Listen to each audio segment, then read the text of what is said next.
DK. Donkey Kong. DK. Donkey Kong Arcade is here. This is Jordan from Nintendo World Report. Sorry about that introduction. This is a look at what makes the arcade version of Donkey Kong a timeless classic. Jump over a barrel, sit a bit, and if you enjoy this video, leave a like, subscribe to the channel, and comment below with your memories of this nostalgic arcade staple. It's hammer time. I'm not going to apologize for that one though.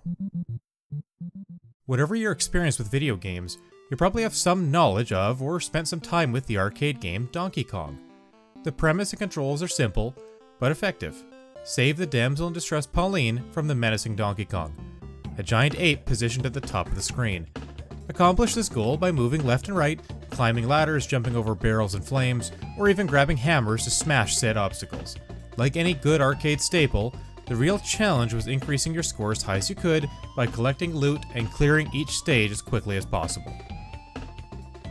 A documentary from 2007, The King of Kong, A Fistful of Quarters, even chronicled the back-and-forth high-score battle for Donkey Kong supremacy, a contest that continues to this day.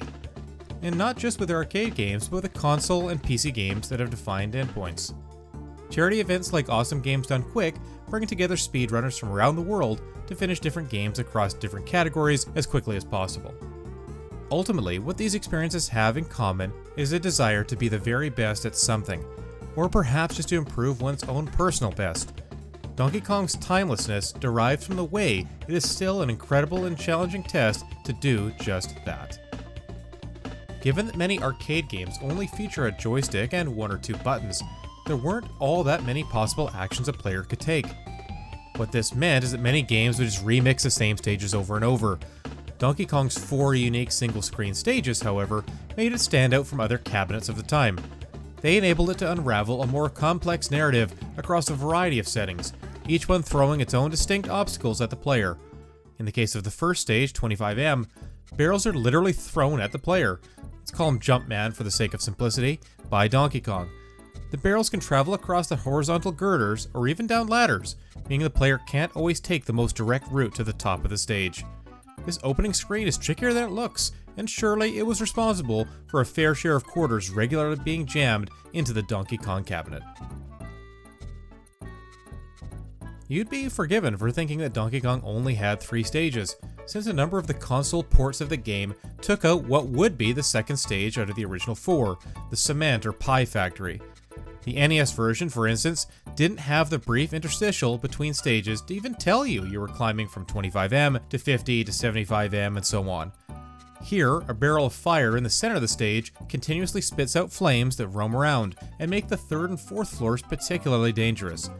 The 2nd and 4th floors are also conveyor belts. They carry what look like, to my mind, pies and pie tins, and these present another obstacle to leap over or smash with a hammer, all while dealing with the push or pull of the conveyors.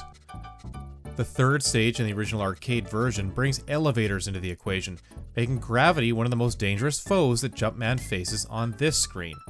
Falling down or leaping from too high up will cause the player to lose a life, with 1 credit giving you 3 lives in total, although extra lives can be earned by collecting enough points. While each stage has a specific sound effect to distinguish it from the others, the repeating bloops and long screech of the springs that travel from left to right and then down the length of the screen lend a particularly stressful atmosphere to the 75M stage.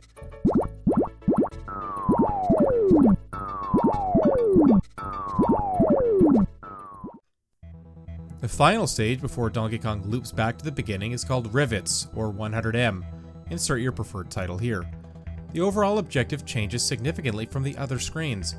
Here, you need to walk over a series of rivets connecting the girders that make up each floor. Upon undoing all 8 of them, Donkey Kong tumbles headfirst to the ground, and Jumpman finally succeeds in rescuing Pauline. Making the stage particularly difficult are living fireballs that wander around each platform and can still climb ladders. Another danger is walking into the gap created by a removed rivet, sending Jumpman careening to his doom. If you're successful, Jumpman warps to the top of the screen next to Pauline, with a large pink heart symbolizing the lovers' reunion. The color and sound of the Donkey Kong arcade game come together in perfect harmony, making it both ear and eye-catching to arcade patrons and their collection of unspent coins.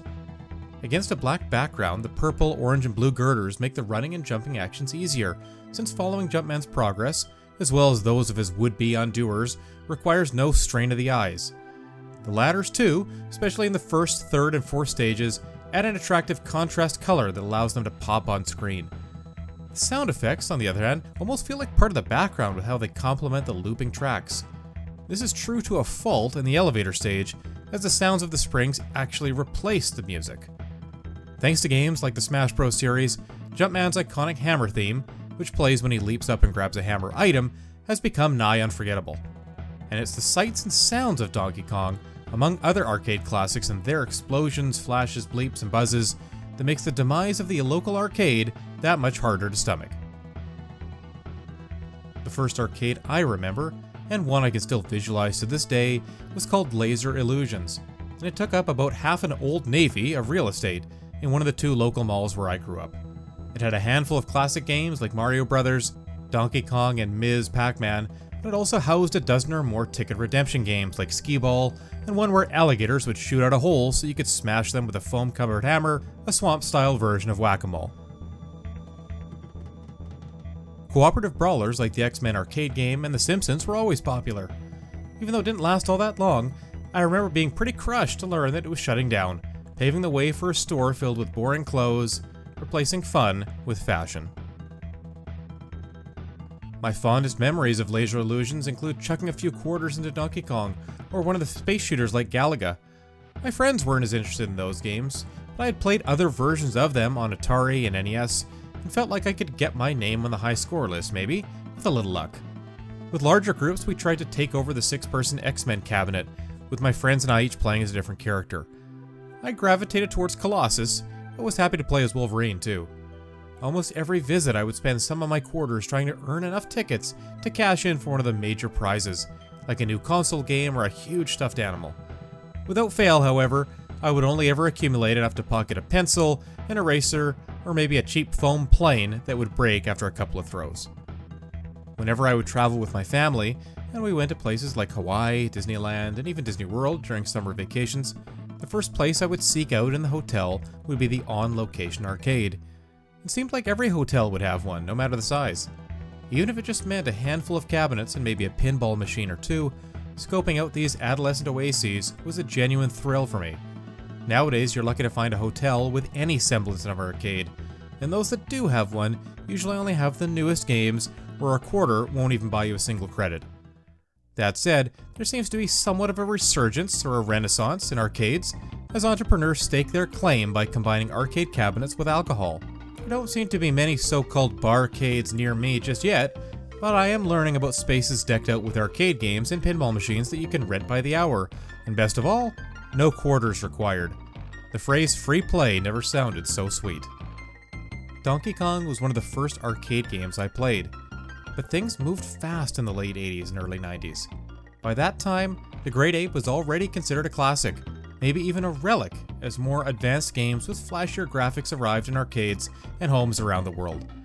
While I may not be able to set any major high scores on that particular cabinet, hearing its memorable sounds and seeing those familiar purple girders and cascading brown barrels still fills me with joy.